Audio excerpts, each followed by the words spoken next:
حسن سیرت پر سلام، نخل احسان و عطا صبح شرافت پر سلام، نخل احسان۔ الحمدللہ رب العالمین، والصلاة والسلام الاتمان الاکملان علی خاتم الانبیاء وسید المرسلین وعلی آلہ وصحبہ اجمعین ومن تبعہم بإحسان الی یوم الدین۔ اما بعد، قال اللہ تعالی فی القرآن المجید: اعوذ باللہ من الشیطان الرجیم، بسم اللہ الرحمن الرحیم، وانذر عشیرتک الاقربین، رب اشرح لی صدری ویسر لی امری واحلل عقدۃ من لسانی یفقہوا قولی۔ محترم ناظرین کرام، پیغام سیرت النبی، وہی آپ کی پسندیدہ سیریز، اسے لے کر آج میں پھر آپ کے سامنے حاضر ہوں اور آپ کا استقبال ہے۔ السلام علیکم ورحمۃ اللہ وبرکاتہ۔ پچھلے درس میں ہماری بات آپ سے چل رہی تھی اور میں نے آپ سے وعدہ کیا تھا کہ انشاءاللہ اگلے درس میں پھر آپ کے سامنے حاضر ہوں گا اور انشاءاللہ آپ سے ملاقات ہوگی۔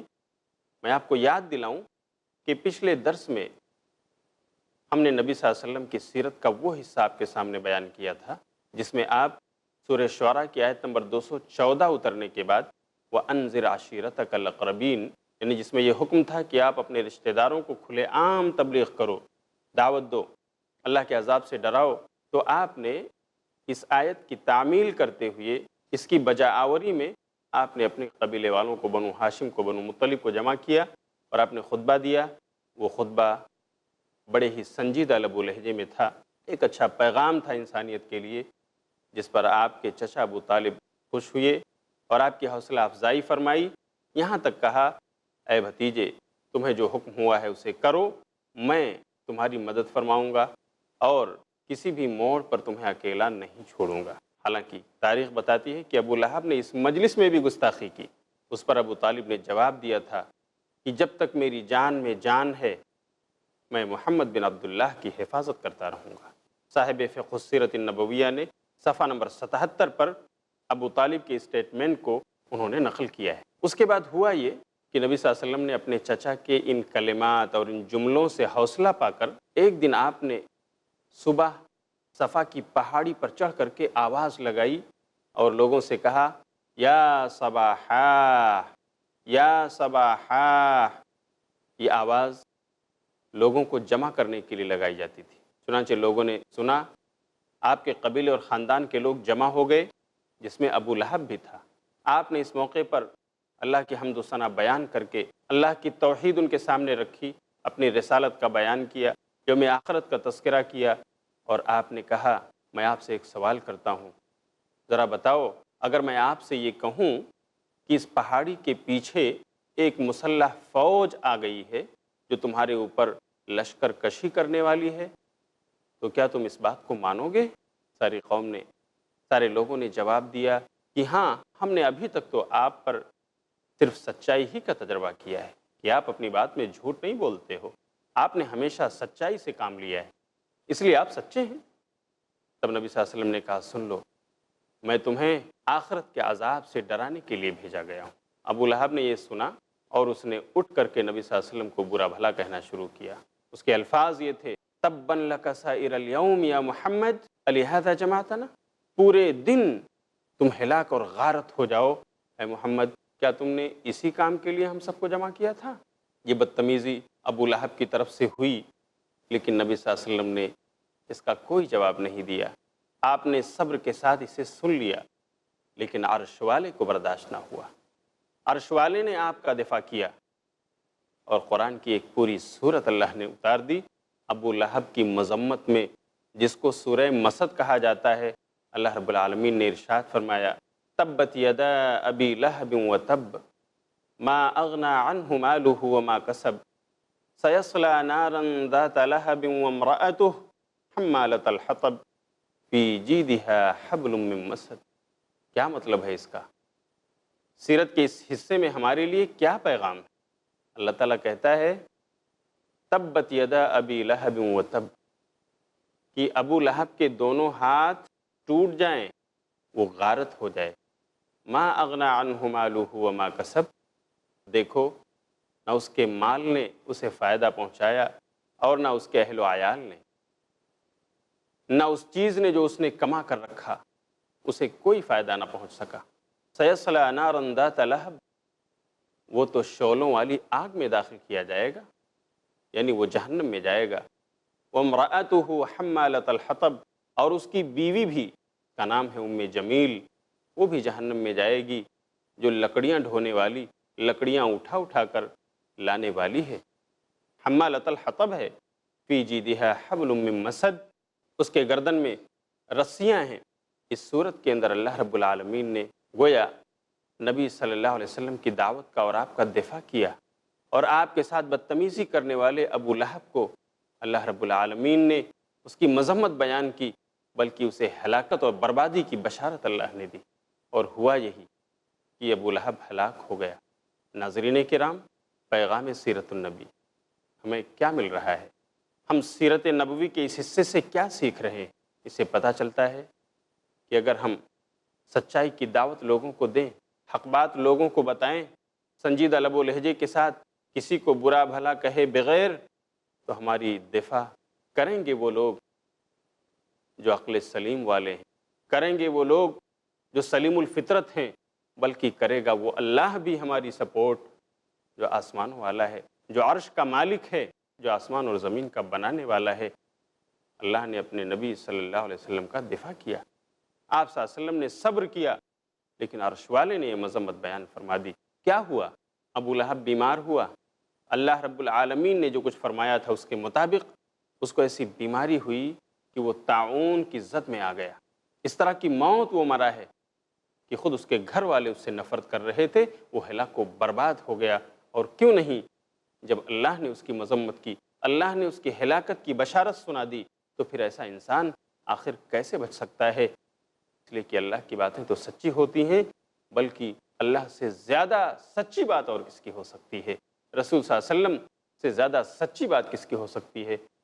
یہ اللہ ہے جس نے قرآن کریم کو نازل فرمایا اور فرمایا ومن اصدق من اللہ قیلا، دوسری جگہ فرمایا ومن اصدق من اللہ حدیثا۔ اللہ سے زیادہ سچی بات کس کی ہو سکتی ہے؟ جو لوگ نبی صلی اللہ علیہ وسلم کے دشمن بنے، آپ کی دعوت میں رکاوٹ بنے، ان کے ساتھ یہی حشر ہوا۔ آگے انشاءاللہ اور بھی واقعات میں اس تعلق سے ذکر کروں گا، لیکن یہاں پر جو ایک چیز اور ہمارے لیے درس ہے، عبرت ہے، نصیحت ہے، وہ یہ کہ وہیں پر دوسری طرف آپ کے چچا ابو طالب، جو تمام تر کوششوں کے باوجود اسلام نہیں لائے، بلکہ وہ کفر کی حالت میں رہے، لیکن انہوں نے آپ صلی اللہ علیہ وسلم کو تکلیف نہیں پہنچائی، بلکہ ہر موڑ پر آپ کے ساتھ رہے۔ جہاں کہیں سے تکلیف آتی ہوئی دیکھی، انہوں نے اس کو ہٹانے کی کوشش کی، ہر موڑ پر آپ کا ساتھ دیا اور آپ پر دست شفقت رکھتے رہے جب تک ان کی جان میں جان رہی۔ انہوں نے آپ کا دفاع کیا، جس کی وجہ سے آپ صلی اللہ علیہ وسلم کی ہمیشہ یہ خواہش رہی کہ ہمارے چچا یہ اسلام لے آئیں۔ آخری دم تک نبی صلی اللہ علیہ وسلم ان کو دعوت دیتے رہے، سمجھاتے رہے، بات سمجھ میں بھی آ گئی، لیکن آپ کے چچا ابو طالب یہی کہتے رہے کہ میں اپنی قوم، میں اپنے قبیلے، میں اپنے خاندان کے دین کو کیسے چھوڑ دوں گا؟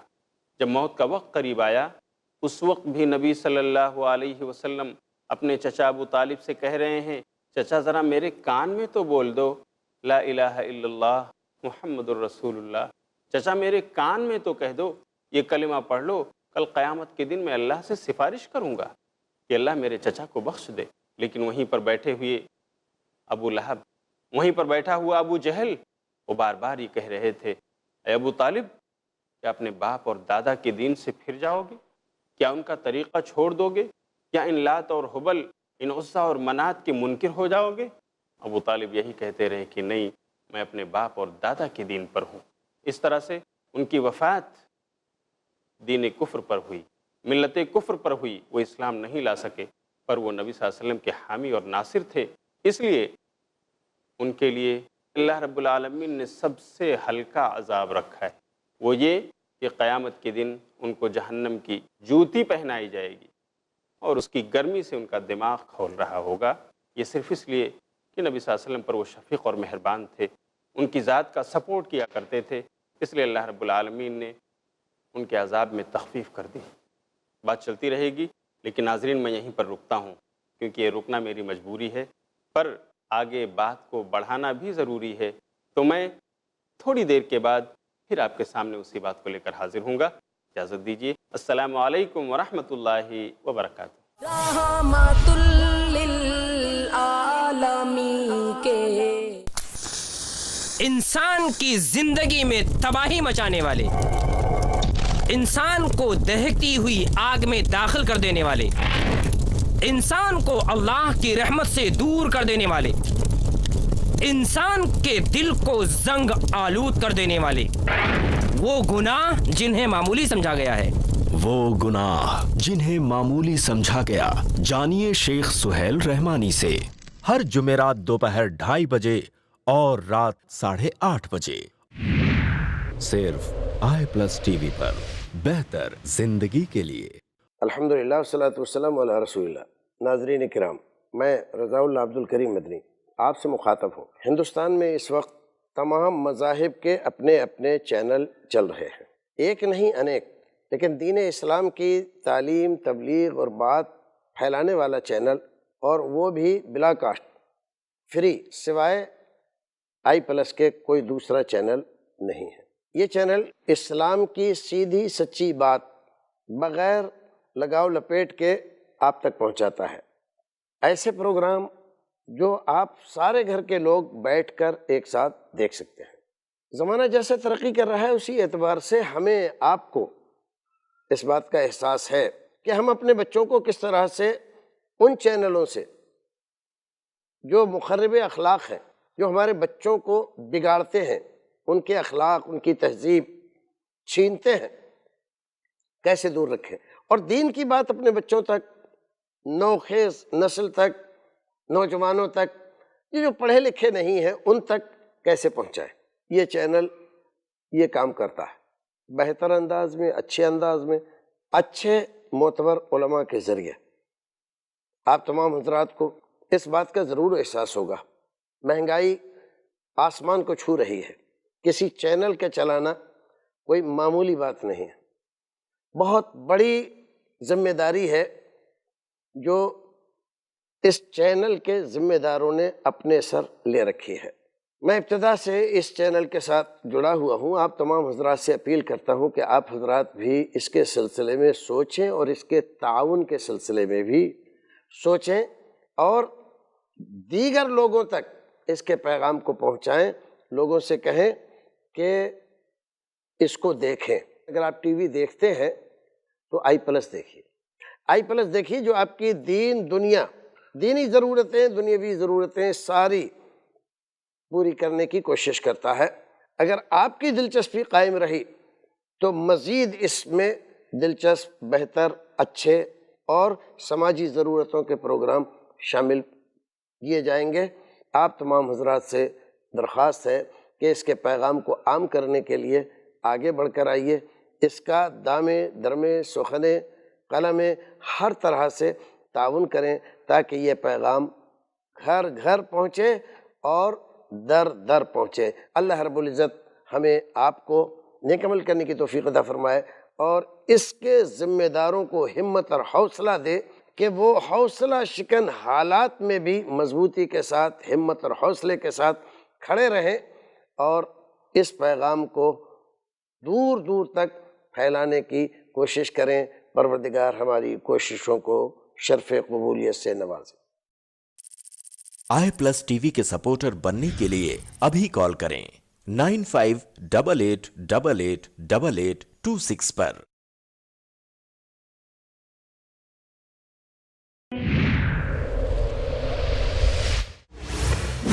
آداب زندگی، جانیے شیخ عبد الرحمن سنابلی سے اسلامی آداب کے سائے میں کیسے کامیاب ہوتی ہے زندگی، ہر منگل دوپہر 2:30 بجے اور رات 8:30 بجے صرف i+TV پر، بہتر زندگی۔ رحمت للعالمین کے محترم ناظرین کرام، لیجئے وعدے کے مطابق میں آپ کے سامنے حاضر ہوں، آپ کا پھر سے استقبال کرتا ہوں۔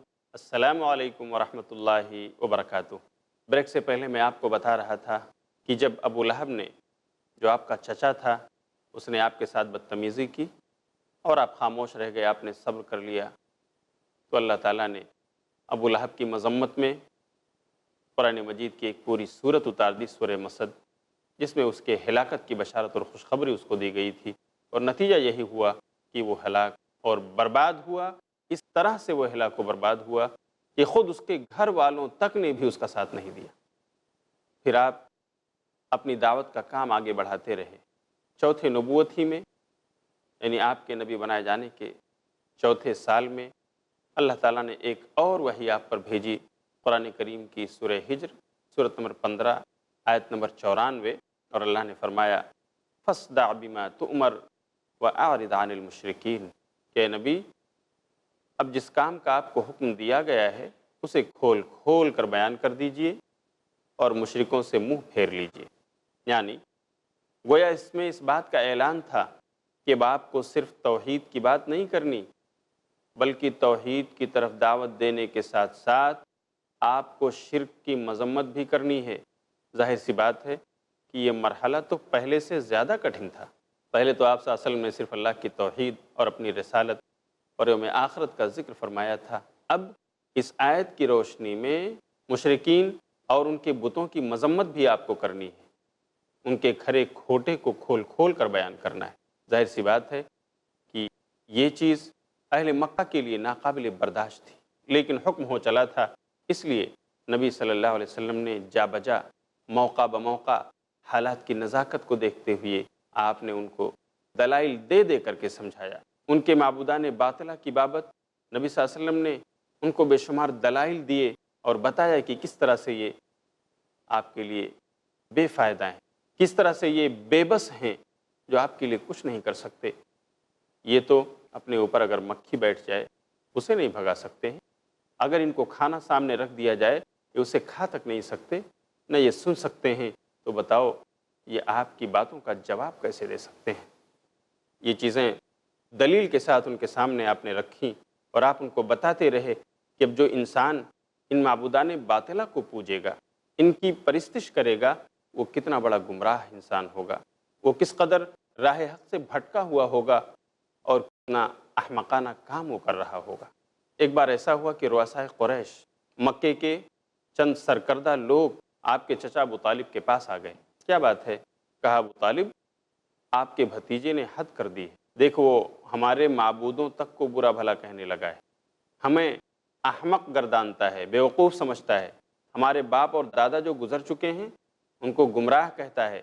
تو اے ابو طالب، یا تو آپ اپنے بھتیجے کو روک لو یا پھر ہمارے اور اس کے بیچ سے آپ ہٹ جاؤ، ہم اس کے لیے کافی ہو جائیں گے۔ رؤسائے قریش کے اس لب و لہجے کا جواب ابو طالب نے بڑی ہی سنجیدگی کے ساتھ دیا، نرم لب و لہجے میں ان سے گفتگو کی، اور اس طرح سے وہ لوگ چلے گئے۔ نبی صلی اللہ علیہ وسلم اپنی دعوت کا کام کرتے رہے، لوگوں کو تبلیغ کرتے رہے، اللہ کی توحید بتاتے رہے، شرک سے بیزاری کی تلقین کرتے رہے۔ ایک بار ایسا ہوا کہ انہوں نے میٹنگ کی اور اپنے میں سے انہوں نے ایک آدمی کو منتخب کر کے ابو طالب کے پاس بھیجا کہ جا کر کے بات کرو، جا کر بات کرو، آخر محمد کو کیا چاہیے، وہ اس طرح کی باتیں کیوں کرتا ہے، ہمارے لات و حبل، عزا اور منات کو برا کیوں کہتا ہے، ہمارے آبا و اجداد کو وہ گمراہ کیوں سمجھتا ہے، ہمیں حماقت سے وہ کیوں تعبیر کرتا ہے، کیا چاہیے اسے، جاؤ ان سے بات کرو اور ذرا یہ باتیں رکھو کہ ان کی مرضی کیا ہے۔ وہ لوگ آئے، نبی صلی اللہ علیہ وسلم کے پاس ان کا منتخب کردہ سفیر آیا اور اس نے آ کر کہا محمد صلی اللہ علیہ وسلم، آخر آپ کیا چاہتے ہو، ہمارے معبودوں کو برا بھلا کہنے کے لیے آپ کو کیا ملتا ہے، آپ ہمارے باپ دادا کو گمراہ سمجھتے ہو، آخر ایسا کیوں ہے، آپ کو چاہیے کہ ذرا بتا تو دو، کیا آپ کو مکے میں ایک مالدار ترین انسان بننا ہے؟ اگر آپ کی یہ خواہش ہے تو بس کہہ دو، حکم کرو، ہم تمام مل کر کے اتنا سارا چندہ جمع کر لیں گے، اتنی ساری دولت آپ کے قدموں میں لا کر رکھ دیں گے کہ آپ مکہ کے امیر ترین انسان بن جاؤ گے۔ اور اگر آپ کو سرداری کی خواہش ہے تو اس کا بھی اظہار کرو، ہم سب لوگ تمہیں کرسی دینے کے لیے تیار ہیں، تمہیں منصب اور مرتبہ دینے کے لیے تیار ہیں، اس میں بھی دیر نہیں لگے گی۔ اور اگر کسی خوبصورت ترین لڑکی سے شادی کرنا ہے تو آخر بتانے میں دیر کیوں، زبان تو کھولو، اور ہم مکے کی حسین ترین لیڈی کو لا کر آپ کے سامنے حاضر کریں گے، آپ کی شادی اس سے کروا دیں گے۔ آخر کیا چاہتے ہو؟ اور اگر یہ ساری باتیں نہیں ہیں تو ذرا بتاؤ، کیا کہیں آپ میں پاگل پن تو نہیں ہے؟ آپ جنون کا شکار تو نہیں ہو؟ اگر ایسی بات ہے تو بتا دو، ہم لوگ آپ کا علاج کروا دیں گے، آپ کے لیے کوئی اچھا معالج ڈھونڈ لیں گے اور آپ کا اس سے علاج کروا دیں گے، تاکہ آپ ان ساری چیزوں میں ملوث دوبارہ نہ ہو۔ یہ باتیں جب انہوں نے نبی صلی اللہ علیہ وسلم کے سامنے رکھیں تو نبی صلی اللہ علیہ وسلم نے کہا، مجھے ان سب چیزوں کی کوئی ضرورت نہیں۔ ایک شاعر نے بڑی اچھی بات کہی ہے، اسی کی ترجمانی کرتے ہوئے، کہ میرے ہاتھوں میں لا کر چاند سورج بھی اگر رکھ دو، میرے ہاتھوں میں لا کر چاند سورج بھی اگر رکھ دو، میرے قدموں تلے روئے زمیں کا مال و زر رکھ دو، مگر میں دین حق سے باز ہرگز آ نہیں سکتا، یہ بت جھوٹے ہیں، میں جھوٹوں کو سجدہ کر نہیں سکتا۔ بہرحال وہ واپس تو چلے گئے، لیکن اب وہ آپ کو ستانے کے درپے ہو گئے۔ آپ کی دعوت اور آپ کے مشن کا مذاق اڑانے کے لیے انہوں نے ٹھان لی، اس کا استہزاء اور تمسخر کرنے لگے۔ جہاں کہیں آپ کسی سے باتیں کر رہے ہوتے وہاں وہ شور و غل مچاتے تھے، اور اسی طرح سے وہ آپ صلی اللہ علیہ وسلم اور آپ کے مشن کو تکلیف دے رہے ہوتے تھے۔ بلکہ بعض دفعہ تو ایسا ہوا کہ اسی خانہ کعبہ کی صحن میں، اسی خانہ کعبہ کے پاس عقبہ نے آپ کے گلے میں رسی ڈال دی اور آپ کے گلے کو دبانا چاہا، کھینچنا چاہا، لیکن لوگوں نے آپ صلی اللہ علیہ وسلم کی مدد فرمائی۔ ابو جہل نے حالت سجدہ میں لا کر کے آپ کے اوپر اونٹ کی بڑی اوجھڑی رکھ دی، آپ اس کے نیچے دبے پڑے ہیں۔ جب حضرت فاطمہ کی نظر پڑی تب آ کر کے وہ اوجھڑی آپ کے اوپر سے اٹھائی گئی اور آپ کو نجات دلایا گیا۔ اس طرح سے آپ صلی اللہ علیہ وسلم کے خلاف وہ مختلف سازشیں کرنے لگے اور آپ کے صحابہ کو ستانے لگے۔ کہیں سمیہ کو ستایا جا رہا ہے، کہیں عمار اور یاسر کو ستایا جا رہا ہے، کہیں بلال حبشی کو ایذائیں پہنچائی جا رہی ہیں، کہیں صہیب رومی کو اذیتیں دی جا رہی ہیں، کہیں خباب ابن ارت کو سولی پر چڑھایا جا رہا ہے، اور اس طرح آپ پر ایمان لانے والوں کا عرصہ حیات تنگ کر دیا ہے۔ مکے کی سرزمین ان لوگوں پر جو اہل ایمان تھے، ان لوگوں نے تنگ کر دی، اس قدر ستایا، لیکن نبی صلی اللہ علیہ وسلم صبر کی تلقین کرتے رہے۔ ایک مرتبہ حضرت سمیہ رضی اللہ تعالی عنہ، ان کے بیٹے عمار، ان کے شوہر یاسر، ان کے پاس سے آپ گزرے۔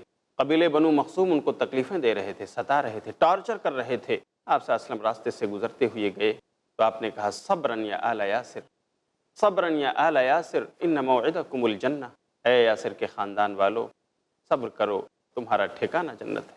عمار نے صبر کیا، یاسر نے صبر کیا، حضرت سمیہ رضی اللہ تعالی عنہا نے صبر کیا۔ آخری دم تک ابو جہل یہ کہتا رہا کہ اے سمیہ، تم اس دین سے باز آ جاؤ، دین محمدی کو چھوڑ دو، لا الہ الا اللہ کا انکار کر دو۔ لیکن سمیہ یہی کہتی رہیں کہ اب یہ دولت مل گئی ہے، آپ مجھ سے نہیں چھین سکتے۔ جوش اور طیش میں آ کر ابو جہل نے برچھی نکالی اور حضرت سمیہ رضی اللہ تعالیٰ عنہ کو شہید کر دیا۔ یہ وہ خاتون ہیں جنہیں اسلام میں سب سے پہلی شہادت ملی ہے۔ اس طرح سے صحابہ ستائے گئے اور ان کی ایذاؤں کا سامنا ان کو کرنا پڑا۔ بلال حبشی ہیں، غلام ہیں، ابھی آزاد نہیں ہوئے، ان کو مکے کے لوگ ستا رہے ہیں، اوباشوں کے حوالے کر دے رہے ہیں۔ وہ اوباش ان کے ہاتھ اور پیر میں رسیاں باندھ کر مکے کی گلی کوچوں میں گھسیٹ رہے ہیں، تکلیفیں دے رہے ہیں اور اقرار کروا رہے ہیں، اے بلال، کیا اب بھی تم اللہ احد کا انکار نہیں کرو گے؟ لیکن ہر لحظہ اور ہر لمحہ اگر بلال کی زبان کوئی بات کہتی تھی تو یہی اللہ احد، اللہ احد، حتیٰ کہ تپتی ہوئی ریت پر ان کو لٹا دیا جاتا تھا، ننگی پیٹ کر کے ان کو سلا دیا جاتا تھا۔ ان کے پیٹ سے، اس گرم ریت کی وجہ سے، اس کی شدت کی وجہ سے ان کی چمڑی جل جاتی تھی، اور اس سے جو پانی نکلتا تھا اس سے وہ چیز نم ہو جاتی تھی۔ اور اس طرح سے یہ تکلیفیں جھیلتے رہے، برداشت کرتے رہے۔ آپ اور آپ کے صحابہ دین کی تبلیغ کرتے رہے اور اس راہ میں تمام تکلیفوں کا سامنا کرتے ہوئے اللہ سے مدد طلب کرتے رہے۔ آخر اللہ رب العالمین کی طرف سے آپ کے صحابہ کو یہ اجازت مل گئی کہ ٹھیک ہے، اگر مکے کی سرزمین تمہارے لیے تنگ ہو گئی ہے تو تم یہاں سے حبشہ کی طرف کر سکتے ہو۔ نبی صلی اللہ علیہ وسلم نے ان کو اجازت دے دی، اس لیے کہ جو حبشہ جس کو ایتھوپیا کہا جاتا ہے، وہاں کا جو بادشاہ تھا نجاشی، وہ اہل کتاب میں سے تھا، عیسائی تھا۔ نبی صلی اللہ علیہ وسلم نے اس کو مسلمانوں کے تعلق سے ذرا نرم پایا، تو آپ صلی اللہ علیہ وسلم نے اپنے صحابہ کو وہاں جانے کا حکم دیا۔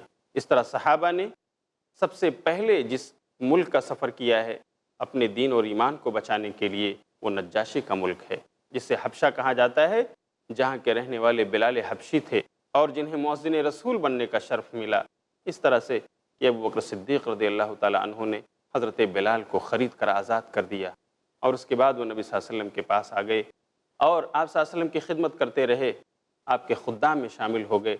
نبی صلی اللہ علیہ وسلم نے آگے چل کر ان کو مسجد نبوی کا مؤذن بنایا، اور مقام تو یہ ہے کہ اللہ کے رسول صلی اللہ علیہ وسلم جب معراج کو گئے تو واپس آ کر آپ نے حضرت بلال کو جنت کی بشارت دی۔ کہا بلال ذرا یہ بتاؤ کہ میں نے جنت میں تمہارے چپل کی آواز سنی ہے، کیا کرتے ہو، تمہارے کیا اعمال ہیں؟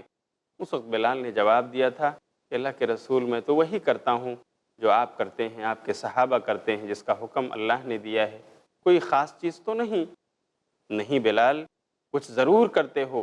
بلال نے جواب دیا تھا اللہ کے رسول صلی اللہ علیہ وسلم، ہاں ایک عمل کرتا ہوں میں جو برابر کرتا چلا آ رہا ہوں، اور وہ عمل یہ ہے کہ جب بھی میں قضائے حاجت کے لیے جاتا ہوں، مجھے وضو کی ضرورت محسوس ہوتی ہے، میں فوراً وضو کرتا ہوں، اور وضو کرنے کے بعد میں آ کر کے تحیۃ الوضو 2 رکعت نفل پڑھتا ہوں۔ یہ میری برابر عادت ہے، ہمیشہ باوضو رہنا اور وضو کرنے کے بعد 2 رکعت نفل پڑھ لینا۔